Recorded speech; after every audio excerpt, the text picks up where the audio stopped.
J'allais un peu de Dieu, bismillah, que partout les ans, on va continuer à se la raïs sur les télévisions. Je suis là, qui s'est abonné sur les abonnés. Merci d'abonner, sur le ça a mis sur temps.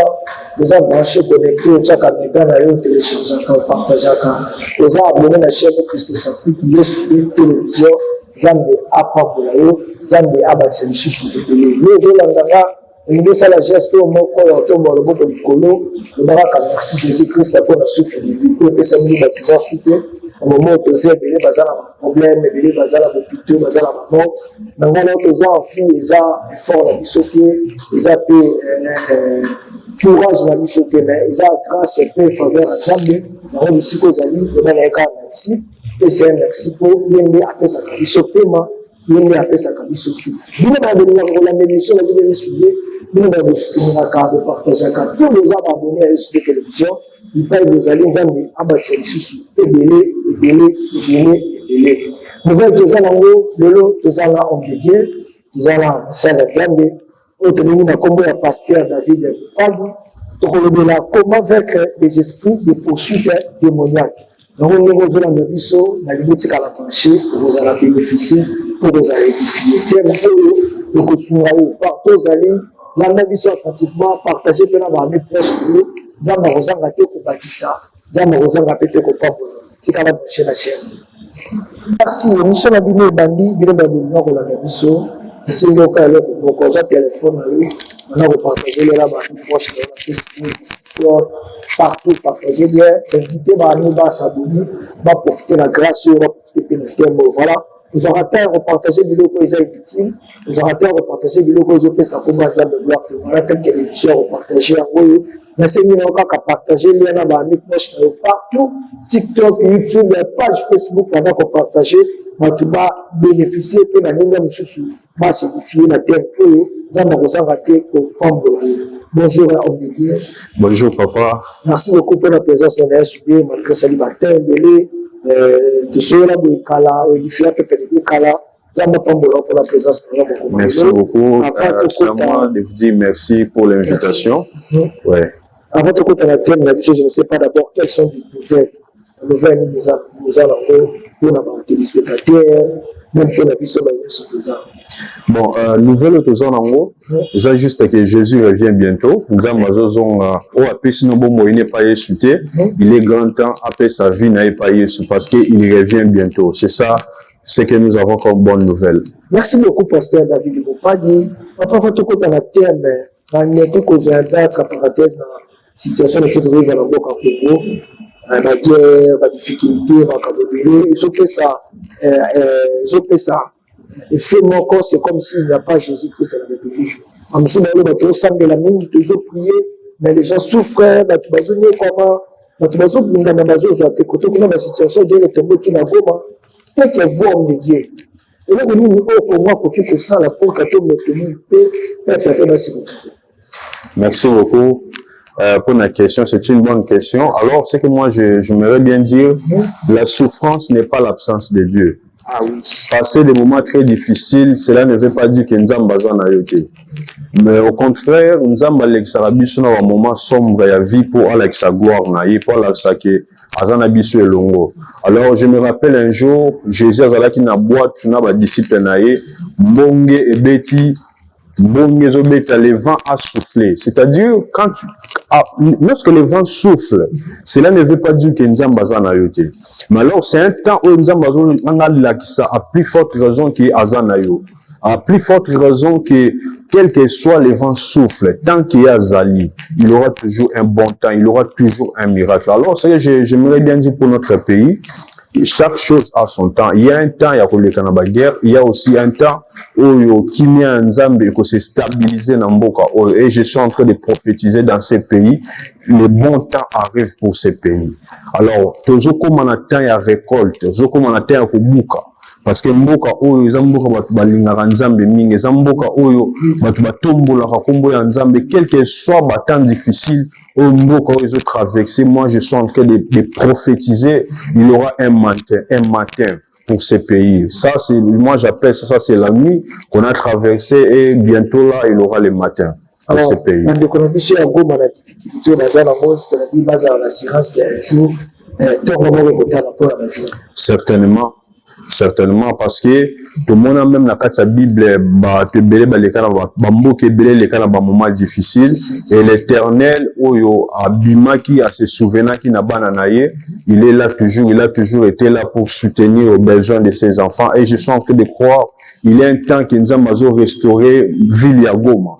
Ville Goma, nous allons restaurer, nous avons zongi sabango na état na bango initial, au bazalaki, alors parce que, tango ya nzambe koki na mboka oyo asala makambo minene. Merci beaucoup papa nzamba pambola na ya mbia pe na lobi amen le petit koza bakisa amen afin que déclaration oyo ekokisama pour na mboka na biso Congo to continue thème na biso tozolo bela comment vaincre les esprits des poursuites démoniaques tellement les vaste avant la côte d'abord na profondeur ekokisama comme suffit éclaircir biso na papa na thème oyo peuple de Baluka, oui, d'abord, le lémini n'est pas connu qu'on vaincre, le lémini n'est pas connu qu'on marcher. Est-ce qu'il existe vraiment l'esprit de poursuite démoniaque?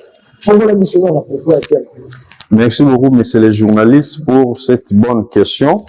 Avant la bandako, parce que c'est un thème où Nzamba Pesakingaï, moi je dis, ils ont comme cartouche Nzamba Pesinga pour la période où tous les Kisanamboka, pour la vie à Batu et Belé.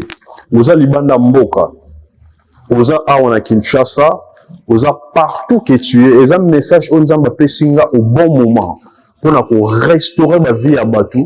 On Nzamba pesinga pour na ko sauver milimo ya Batu.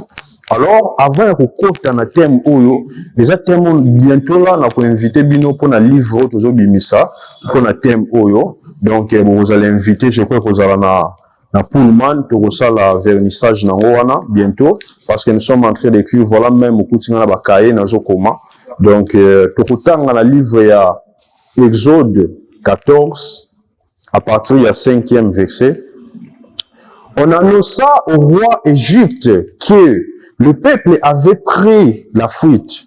Alors, le cœur de Pharaon et celui de ses serviteurs furent chargés à l'égard du peuple. Ils dirent, qu'avons-nous fait à laisser aller l'Israël, dont nous n'aurons plus le service. J'espère que vous allez nous avec ce bien, parce que vous avez une émission attend. Avec ce Bible, ils ont ça Pharaon, un message que ban à Israël, Bakimi. Bana Israël Babimi, Bakei. Maintenant, ce qui m'a intéressé dans verset Oyo, réaction il y a Pharaon. Pharaon le dit, erreur mine to sali. Il y a que tika bana Israël, Bakende. Bien aimé, le kozola d'abiso, j'aimerais bien te dire, ils ont battu musu sur le mariage, bango basali erreur. Ils ont battu belé tant qu'ils ont mati avion. Ils ont erreur et pas na bango. Les journalistes ont ça l'émission. Ils ont erreur et pas battu musu au basali. Alors il faut poursuivre yo pour que bazongi sayo na état place yo zalaki. Voilà pourquoi Pharaon lobi nani ya rendre biso les sous service au bana Israël babandaki ko rendre biso. C'est-à-dire, les Égyptiens et Pharaon, qui ban Israël comme esclaves. Esclaves, pour rendre service. Et pas y a mutu oyo, azana pouvoir likolo na ye. Yango ban Israël, l'Égypte, bazalaki na c'est, y a pouvoir, y a l'Égyptien. En plus, Pharaon a coordonné bango. Alors, comment vaincre les esprits de poursuite démoniaques? Bien aimé, laisse-moi te dire, il y a toujours les esprits chez nous, les Bantous, ils ont toujours la milimu et l'andaka, la plupart des gens. Je ne sais pas, je ne connais pas ta situation. Lorsqu'on parle des esprits de poursuite démoniaques, chacun de nous a des esprits l'andakaï. Alors, Pharaon le dit, erreur nini biso to sali, ya kotika bandeko oyo, bakende. Bien aimé, makambona nyonso elekaki na butu. C'était pendant la nuit. Oyo bana Israël babimaki. Bana Israël babimaki, c'était pendant la nuit. Alors, Pharaon va se rendre compte que basali erreur grave. Azui bibundeli na ye, azui ba soda, babandi ko landa bana Israël. Alléluia. Si j'étais à l'église, on allait me donner un amen très fort. Alors, Pharaon azui ba soda na ye, bakoum ko landa bana Israël. Bien aimé, laisse-moi te dire, pendant que je me salaire malamu, et ça n'a réunion que salami quelque part, quelle erreur au bisoto sali. Pendant que je libère malamu, laisse-moi te dire, et ça n'a regroupement moko ya batu, quelle erreur. Bien aimé, et ça nous comment que ça passe tant mutazo quelle erreur pour na bonheur na yo. C'est-à-dire bonheur na yo et pas na et ça erreur ou ya sali. Mais il fallait qu'il atika yo na même situation wana. Au traverser la souffrance, même situation où il y a stérilité, il fallait qu'on yango, même situation où il y a chômage, il fallait qu'on yango parce que ce que vous ça là, ils ont erreur et pas dans le monde des ténèbres. Alors pour que le monde des ténèbres ça la erreur, il faut maintenir yo la situation où Alors Pharaon a bâti ses ressources à l'objet. Alors qui va travailler à leur place? Le coup la bango bini bakei. Le coup la bien aimé, sauf que j'ai mariage. Na place bakanga que nani bakokanga lisusu na place na yo.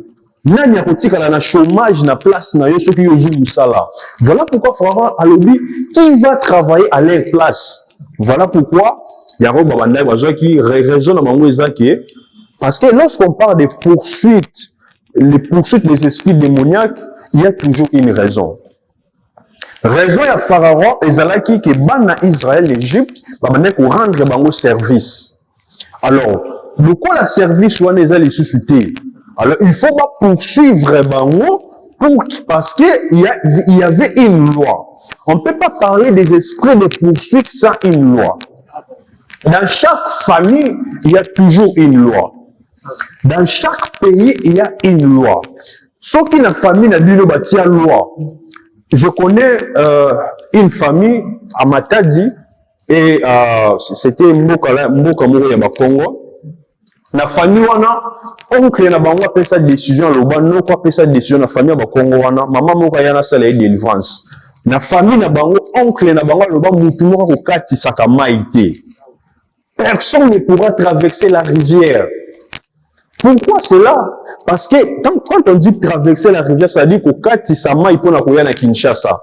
Na mboka na bango, na famille na bango. Moi na mboko ta koki koya na Kinshasa. Alors, na kati ya bana mama wana, moi na ya mobali liboso ya na Kinshasa. Aye na Kinshasa, akomi koteka na magasin benzien, azoteka, azozombongo, azotsunga pe bango na village kuna. Bien le jour moko, oncle wana aye na Kinshasa awa. Comment se fait-il? Toi, tu es venu ici à Kinshasa. On a loi, on a dit il y a famille, tu vas à Kinshasa. Alors, pour que nous protéger, alors, pesa mbongo ndamu. Na protéger, pesa mbongo pour que mbongo wana, na ke nous pesa parka, bande quoi, papa na yo, oncle, bazakuna na village, pour que tu protéger yo, pour que kinabi soit famille simba yote. Or, mbongo wana, oncle wana ki ko senga ye, ezala ki po ete ake ne ko détruire lisusu. Alors, il y avait une loi. Ce qui est ça la exception dans la loi où ils ont famille na bino, c'est alors que au kokoma na ba combat. Toujours ba combat na vie, c'est lorsque tu veux faire une exception. Ce que la famille na bino basi ba bota raté. Mais yo oye ko bota. Bien mais laisse-moi te dire au la combattu. Jusqu'à quel point si tu n'es pas fort, ba ko bota la même vie. Tu risqueras même ta vie. C'est parce qu'il y a une loi. La plupart ya bana nzambe bazo souffrir les lois, ils a bazana ba loi, baza bloqué na kati ya ba loi ou ils ont kanga bango, ils ont maintenir bango. Et je suis en train de croire, et ça par hasard, que c'est parce que Dieu va délivrer plusieurs personnes. Ils ont opportunité à malam parce que à travers enseignement, ils ont délivrer. Et je suis en train de croire à la délivrance ya muto azolanda biso na minute oyo. Bien aimé, émission ozolanda eza émission lokola bémission nyonso te. Eza émission osoko landi yango ozalaki na problème ozwi solution. Amen. Parce que moi je suis en train de croire la puissance de Dieu est disponible même à travers ton téléphone. On peut communiquer une puissance parce que la spiritualité n'a pas de limite. Et je suis en train de croire, toi qui me suis à ce moment, bien aimé, au sali RRT, au sali RRT parce que Dieu veut commencer une histoire, une nouvelle histoire dans ta vie. Alors, na ba famille wana bakati saka maite. Soko kati si, ta la place ba démon ya poursuite ko banda. Alors, ndeko moko ya mobali lisusu na début na lobaki poursuite ezalaka par rapport ya loi. Il y a toujours une raison. C'est-à-dire quoi? Na yebi ndeko moko ya mwasi azwaki libala. Maintenant mobali alingaki na ndaku ya amina ye. Eza neti amina yo aye kotala yo. Tanga aye kotala yo amina yo ya mwasi aye kotala yo na ndaku aye kotala yo muninga na oto susu ya mobali azalaki wana alingi ye. Tanga alingi ye abali ye bakomi tina libala. Alors bakomi ko s'épanouir bazo mata ti mobali wana zui musala akomi na mbongo. Alors famille wana balobi libala wana azwaki yango na ndaku na biso. Libala oyo wana azokomi na mbongo azokipe biso te azwaki yango na mbongo na ndaku na biso. C'est-à-dire bazo réclamer loko moko il y a une raison. Alors jusqu'à tel point, parce que lorsqu'on parle des réclamations spirituelles, on réclame toujours les droits spirituels devant un supérieur. C'est-à-dire qu'on est devant un marabout. Devant un marabout, qu'on réclamait. Voilà, comme oncle Moko, ndeko moko azalaki na problème na oncle na ye, ayeko mona nga pasteur, naza na besoin de délivrance na nga, naza na besoin de délivrer nga, nazo mona makambo zo simba te. Ndeko wana akenda na poto 20 ans. Akenda na poto pendant 20 ans makambo simbaka te. Makambo na esimbaka te. Alors, un jour alobi tika lokwa na sali 20 ans na mboka mupaya, tika na zonga na Congo. Alors na zonga na Congo ezo simbaka te. Alinga zonga na Congo ezo simbaka te. Jusqu'à tel point ba ko refouler ndeko plus de 20 ans na mboka ya Europe. Bien aimé ko kende Europe eza kozala délivrance te. Pourquoi ça nous en Europe mais ce qu'on a ba réclamation familiale, ce qu'on a ba réclamation spirituelle même mission en Europe et kolanda yo. La spiritualité n'a pas de limite même chose en Canada, États-Unis, France. Sauf que vous avez une réclamation spirituelle, bien aimé, bah, de refouler à ça la 20 ans en Europe. Alors, tant que vous refouler, maman n'a pas na Kinshasa, bah, comment on a eu. N'abi si bango, maman n'a zaki d'abord dans village. Abi singa na tuni de comme balu, on a famille na yo bazawapi. Avant de prier pour na yo, il faut na mon famille na yo. Alors, pendant que je parlais avec ces messieurs, avec oncle temps a bandi koloba. Alors lui, ces bandits-là, Akanisa qui a échappé dans le contrôle en Europe. Or, je suis en train de contrôler la famille. Donc, les vers Akanisa qui en Europe a échappé dans la poursuite, dans la réclamation familiale. Or, oncle n'a pas contrôlé. Jusqu'à tel point, les vers s'est retrouvé après 20 ans en Europe, s'est retrouvé aux Zonanakin. Et ça m'a quand même mêlé à Batouazo traversé. À côté Libala, mais à vivre à bonner à Libala. A commis, bien aimé, au début, Libala les Arabes sur Obali na âge où il faut au bala. Comment se fait-il au bala na 70 ans, na 60 ans, na mouya mariage les ali suscité. Dieu doit te faire du bien au bon moment, na moment où ils ont besoin na yango. Alors, oncle Mandi Koloba, alors comment se fait-il? Ngana tangi ça y est. Na fouté là minerval mais il y a des na mbongo pour faire souffrir ko batu bazo bénéficier na mbongo ya zotinda on na zawana c'est-à-dire oyebi papa journaliste oyebi batu belé na vie il faut pas battre ka mbongo na bango na makambu na yo ils na batu belé na vie il ne faut pas battre ka mbongo na bango ko kisana kata vie na yo ko lingaka te ko sangisa vie na yo na mbongo ya batu misusu alors levé à oncle wana oncle a réclamé parce que yenda scolarisé a fouté la minerval. Alors vu que mbongo na yende fouté la classe, azana raison a kenda que pas maître spirituel pour réclamer droit na ye. Il y a toujours une loi, il y a une raison qui fait en sorte que l'esprit démoniaque est là, est belé. Alors, je suis en train de voir dans le livre de Luc 22, 31, Jésus est en train de dire à Simon, à Pierre, le diable est à réclamer pour te dribbler comme du fromage. C'est-à-dire, diable, Jésus a dit à Pierre, diable est à réclamer. Pour que Asalaye, Afin, Anyongaye, le fromage. Alors, bien aimé, lorsque le monde des ténèbres te réclame, c'est pour te détruire. Le monde des ténèbres est réclamé à Moutou.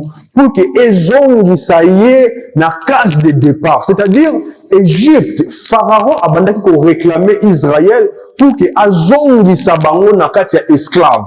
Mais peut-être que tu es là, tu es aux en Europe, mais laisse-moi te dire, peut-être qu'ils ont réclamé, tu ne sais pas. Alors, ils ont le bazar réclamé dans le monde des ténèbres, mais ils ont raté. Ils ont difficulté, tout ce que tu fais. Bien aimé, on a la 100 ans dans mon kilo, mais on sali 95 ans d'esclavagisme. On sali 95 ans, il y a poursuite démoniaque. Alors,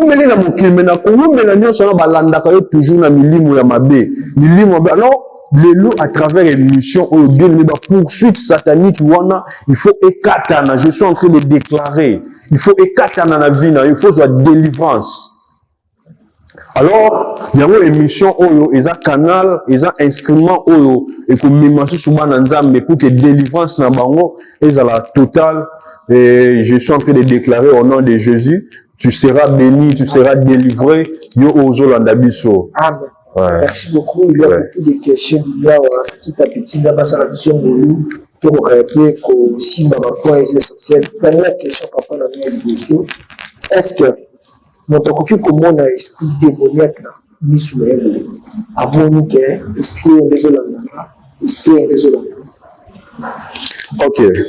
Merci beaucoup, papa journaliste, pour la question qui tourne au Soumaba Nzambe, va comprendre les sous aux années du monde spirituel. Dans le barango, les sous bandeko balandaranga, une chaîne émission David Moupadi TV officielle. La sorcellerie est cachée, mais les signes de la sorcellerie sont visibles. Ndotia koki ko lokayo na butu, mais na omoniete. Mais misala ya koluka yo na butono komona yango na moi. Je vais vous donner un exemple. Papa moi moi si moko na délivré qui est depuis à côté libala à botarate, a un problème incompréhension chaque jour dans mobali na ye jusqu'à tel point libala les olinge kufa. A botarate trop de problèmes dans son mariage. Il y a mobali na incompréhension wa bundaka matin midi soir. Alors problème, ce soit qui n'a pas de ce qu'elle a na butu, à mon un monsieur, il vient toujours à Sangisana et Nzoto. Alors, tant que on a la délivrance, parce que dans le processus de la délivrance, tout le monde a un problème pour le moutoisa na yango. Avant de prier, il faut savoir que le moutoisa na bondela, azana likambonine. Alors, pendant que je priais pour cette dame, je vis l'ange de l'Éternel me fait voir un monsieur là costaud. Dans tout lieu, le monsieur là, il vient à tout moment. J'ai essayé un peu d'expliquer, il y a sa morphologie, il y a expliquer mon tour dans le monde. Directement, j'ai attendu le nom. Le nom, c'était le nom de son beau-père. De son beau-père, donc le mari, donc le père de son mari. Il y a chaque moutou pas 500 autres, moi, moi, suana. Alors, lorsque je pris mon téléphone, je dis, donne-moi le numéro, il y a Moubali, il y a papa et Moubali. Je lui ai appelé, na tiens main libre. Quand on a tiens main libre, na bengi papa n'a dit, oui, effectivement, prophète, c'est que tu dis est vrai. Na yaka na butu, et puis na yaka autre fois na butu, pour qu'il n'a joyé, mais benga na kangaï pendant la nuit. Alors moi je me demande comment se fait-il une personne a filmé ma caméra qui n'a boutu pendant la journée. Alors a filmé que oui c'était moi na yaki pour joyer parce que c'est ma femme. Moi si à moi nanaye papa beaucoup que c'est ma femme. Alors je me suis rendu compte il y a un principe comme je viens de parler, il y a toujours une loi qui donne l'accès à la réclamation. Alors c'est papa il dit ceci. Quand moi nanaye mubala linga ki bala mbongo ya pesa qui a d'autres. Papa n'aime pas pesa qui. Quoi qu'il me bala. Voilà pourquoi on dit celui qui finance, c'est lui le propriétaire. Il y a un adage qui dit ça. C'est-à-dire, ils ont un papa moussou à se payer la jeune fille. Mais avec le Wakoba, il était si moi, on a un jambon qui nous la moi sur. Quand on va lier, moi, on a juste étiquette. Et ça, papa, on a moi sur. Voilà pourquoi, sur le plan spirituel, ils ont un pouvoir, on va dire chaque moutou. Wabimana, et jour, c'est là qui va prière, il y a ma casse, papa, on a bimana qui est, et on va papa, comme compliqué, vient de moi sur. Alors, quand j'ai fait la prière, il y a 4 balien, na 4 balien, entre beau-père, na belle-fille. Alors, juste pour dire que le salam spirituel, pour moi, on a peine sur le plan physique, j'ai prié sur une femme, à Sanzi Mousselekete. À Sanzi Mousselekete. Et bimiye na munoko. Zaki Mousselekete, vieux Zaki Mousselekete. Mousselekete, azo linga kufa, azo linga le bimi na munoko ya mutu.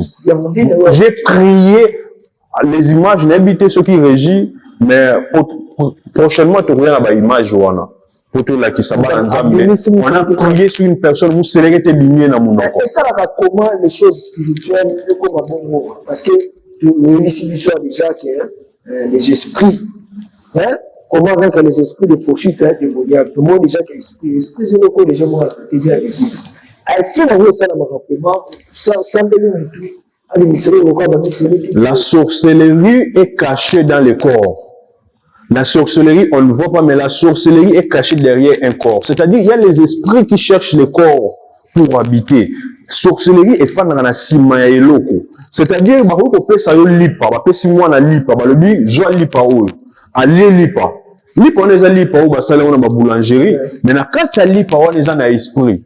Tant que on ça, moi, na joie qui a 10 ans passé, quand on va s'allier délivrance à Sanzi lipa wana, Sanzi lipa comment? Parce que cette sorcellerie était cachée na kata lipa wana. C'est-à-dire, qu'il fait toujours dans kata quelque chose.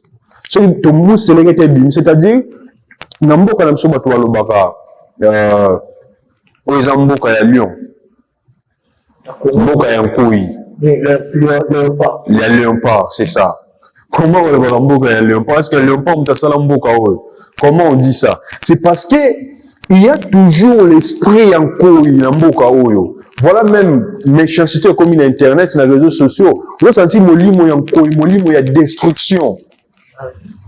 Tu vois? Molimo ya destruction. Batu balingi, bazana molimo ya kobebisa, kofinga, n'importe quoi, parce que il y a un esprit là derrière ya mboka oyo. Molimo ya Nkoyo, eza ya léopard, ya kopanza, molimo ya ox, oza na sima. C'est pour dire que la sorcellerie est basée, est assise toujours sur quelque chose. Alors les esprits démoniaques, les esprits démoniaques, mission na bango, ezalaka ya kozongisa yo na point de départ. C'est-à-dire, mana Israël, tango babimi na Égypte, tango Pharaon azui ba soda na ye, azui bi bindeli na ye, tango azo landa ba na Israël, alobi to landa bango, to kanga bango, to zongisa bango. C'est-à-dire, bandoki ya famille na yo balandaka yo na mission pour na kozongisa yo na place ozalaki na point de départ. C'est comme ça bazongisi yo na peu bango pour na bazongisi. Soki bazongisi yo, raison ezaki rendre bango service. Peut-être bazongisi yo kuno za esclave na bango. Dieu va bénéficier de service. C'est pourquoi Pharaon lobby, quand nous fait pour que tout le alors qui va nous rendre encore les services? Et on a battu Belair, peut-être dans le monde spirituel. Peut-être que commissaire Nzou ya bandoki. Peut-être qu'on a au Congo passe aux Arabes, mais ça dans le monde intérieur, va take la dans le monde d'Aboutou. Vous avez ça dans bango, vous aurez rendu bango service kuna. Alors si vous avez délivré, bandoki barote kasunanine. Il faut utiliser comme table ya bandoki na butu. Ils ont battu belé à kanisi soka bimi na poto à jouer délivrance. Imaginez batu balobaka que non, oh nzamba pambola kanatana ya pambola kanatan. Bien aimé, laisse-moi te dire, tant aux gens nous attendent nzamba il faut visiter yo. Kaka nous avons des missions yo contacter ngai na kubonde la pona yo, rejoindre délivrance na ya vie. Parce que pardon? Non, la plupart des gens, à mon avis, sali mouvement, se déplacer, à bimi na mboka, ki na mboka mususu, à mon avis, bimi na ba réclamation familiale. Toujours mon abat, bazan na mboka libanda, mais ils vivre ba vie, ba réalité moko très sombre. très sombre. Mais aza libanda ya mboka. Alors qu'est-ce qu'il fait? Délivrance eza koza libanda mboka. Te délivrance na yo nzambe apesi biso mandat ya mboka oyo. Tant on contacter biso, on va déposer armement spirituel. Il y a ba ange ba koya ko délivrer yo, ko longola yo na kati ya situation difficile aux autres traverser parce que diable mission eza ya ko zongisa yo na kati esclavagisme ya famille na yo place outa. Parce que biso ba bantu le soubassement de l'Afrique c'est la sorcellerie. Alors, lorsqu'on parle de la sorcellerie, j'ai lu un auteur, lobby, sorcellerie et lui, qu'on a définition de sorcellerie. Et lui, qu'on a bisogné, surtout, dans le même pied d'égalité.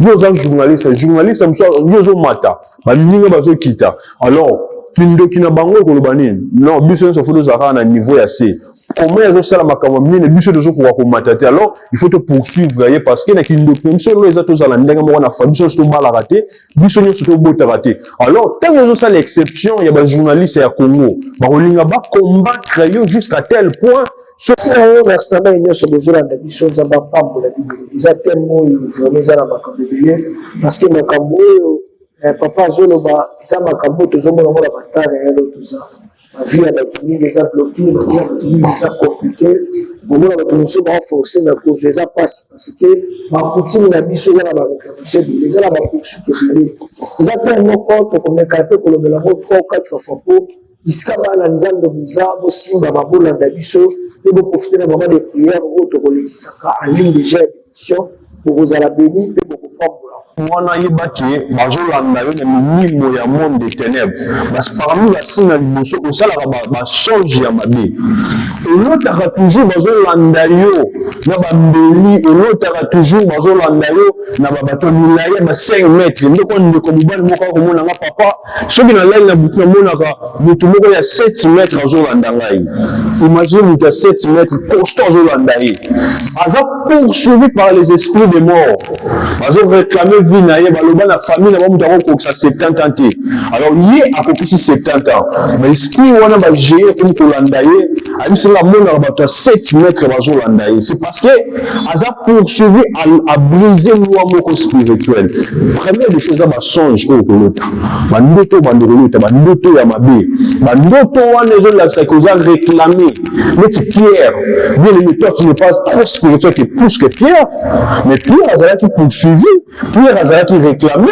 voilà pourquoi Jésus ayebaki dans makambo ya ba réclamation spirituelle même si Pierre le diable te réclame il y a plusieurs entre nous qui sont réclamés par le monde des ténèbres alors normalement ce que je veux là bandoto ya mabe yeba yango ke oza pour réclamer le deuxième des choses même ce bandit commerce oza na fonds ya $5,000 fonds ya $2,000 au chitaka toujours au kweyaka yo bandana le loko te eloko wana progresser pe mati yo bandaka eloko osukaka toujours na nzela obanda osali déjà 50 fiançailles ozoko kokota na libala te libali bayaka balingaka yo batikaka yo laisse-moi te dire tu es poursuivi par les esprits démoniaques. Comment se fait-il une jeune fille, ma jeune noce qui ne cherche pas tu es poursuivi par les esprits démoniaques. On changeait déjà combien de libales, combien de fiancés que tu as changé. Donc, les esprits, ils ont réclamé, ils ont maintenir la crainte qui c'est pas normal. Nous avons ça moi si peu cas na mobile n'a pas libala, abo cas na vie normale. Mais pourquoi il y a eu vie et ça le contraire de la volonté ensemble. C'est parce que le monde a ténèbres ils ont réclamé, il va détruire yo. Alors, un esprit supérieur, ils ont attaquer yo pour poursuivre yo. Un grand sorcier au ya village na kina komona ye pona ko bisa etala mwana oyo a touché d'intérêt na biso parce que le monde spirituel est un monde d'intérêt ceux qui ba entre la famille nous amoni que intérêt na bango za touché ba que nous komona les grands marabouts ya village pour que ba à travers grand marabout on a ba attaquer yo pour que ba détruire yo merci beaucoup papa pour que presque na suka na stade de village na biso za ba pambo la biso bisika boza bénéficier peu sur l'émission,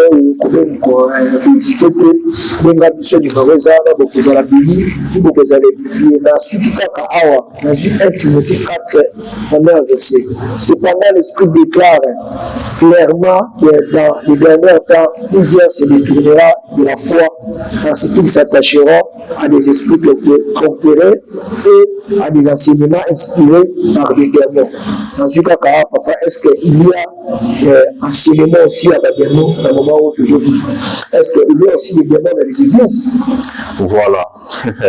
D'ailleurs, il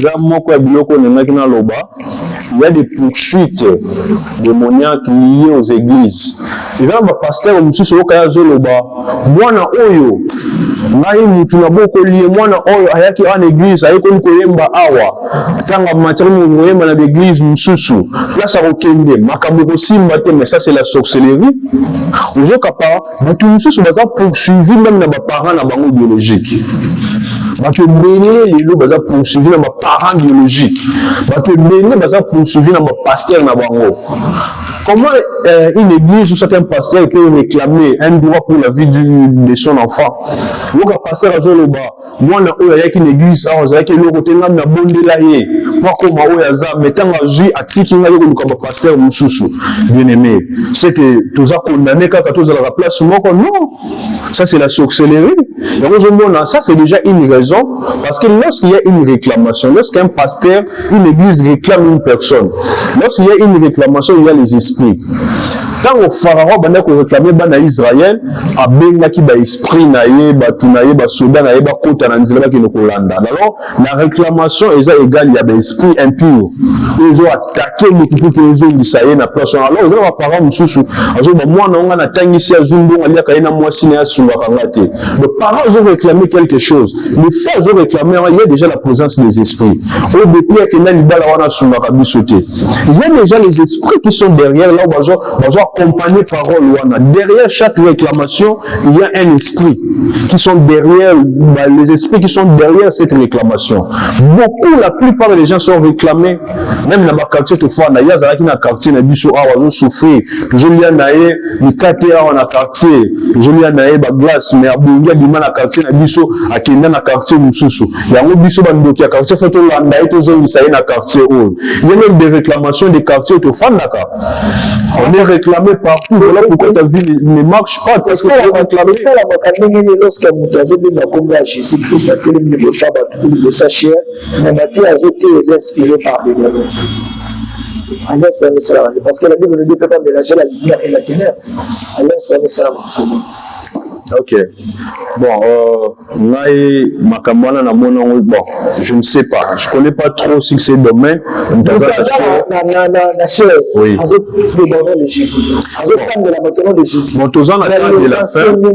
Merci beaucoup. Merci, cher Saint-Esprit, pour l'inspiration. Enseignement inspiré par les démons. C'est-à-dire que dans la carte église, il y a Jésus. Il y a enseignement que ça va toujours pas des démons. Tandis que bon, la Bible dit au temps de la fin, il y aura des faux prophètes, il y aura des faux enseignants. Alors, il y a une cause où il y a un abisso, au bêti il y a un zélo, parce que au coup de alors, ils ont par hasard. Bible dit au temps de la fin, il y aura des faux prophètes. C'est ça la réponse. Tout ça, le temps de la fin.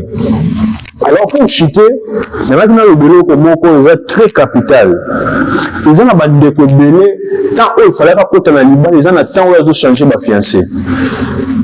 Tant où il fallait que déjà la missa, tout bas na 4, ils ont tant où il a changé Pierre, à quel Mathieu, à quel Jean. Alors, pour finir, on a chuté dans terme parce que ça vaste de terre en haut pendant 2 mois, 3 mois, mais toujours pour synthétiser en haut. Alors, ce qu'on doit savoir, la réclamation retarde la vie. La réclamation nous fait retarder. Nous fait retarder la vie, la réclamation. Alors, si tu es réclamé, vie vous allez toujours en retard.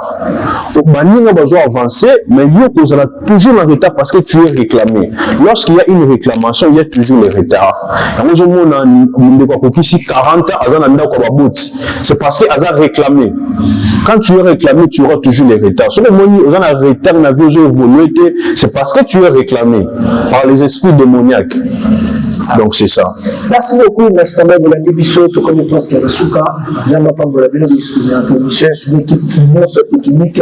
Donc il y a des réalisateurs. Il y a des épilés. Nous avons des abaxa épilés pour la salle. Tout comme nous ça là. Nous avons pas pour la prestation. Nous avons la Belgique, France. Nous avons l'émission. Nous avons des soutenir l'émission. Nous partageons. Nous avons la chaîne. Nous avons christocentrique. Ici, quand vous avez la bénédiction, et la Bible, papa va coordonner dans l'eau, quand vous avez besoin de l'eau, vous avez besoin de l'eau, avec l'eau, en cause de Ok, soyez bénis, peuple de Dieu. C'est le pasteur David Moupadi depuis la ville de Kinshasa. Bien aimé, tu es partout dans le monde, tu es en France, en Canada, aux États-Unis, partout dans le monde. Tu peux m'appeler, tu peux m'écrire même sur WhatsApp, plus 243 85 27 21 884, plus 243 85 27 21 884. Appelle-moi sur ce numéro, on a un téléphone pour nous sur orientation, qu'est-ce que tu dois faire pour être délivré, toi et ta famille. Appelle-moi sur ce numéro, on va prier sur toi-même à distance, on va prier, on va faire des programmes orientés en plus sur la délivrance dans la totalité. Que Dieu te bénisse et je suis en train de croire déjà à ta délivrance. Alors pour finir, j'aimerais bien dire à Moutouno Sozo Nabiso, n'oublie pas de t'abonner sur notre chaîne YouTube David Moupadi TV officiel. David Moupadi TV officiel, s'abonner à la chaîne Wana parce que j'ai un enseignement, ma prière, des fois on fait des lives prophétiques sur cette chaîne. Alors s'abonner à la chaîne Wana, liker ou activer ma cloche pour que vous ayez la page dans chaque vidéo. Donc c'est un peu ça que je pourrais dire parce que chaîne Wana, ils ont un instrument où ils sont là-bas pour tomber là-dessus sur vie spirituelle, dans vie de prière. Donc c'est un peu ça. Abonne-toi David Moupadi TV. Que Dieu vous bénisse. Merci beaucoup de la démission. Nous pas pour la main. Pour tenir la prochaine émission. Au revoir et bye. Merci beaucoup. Merci.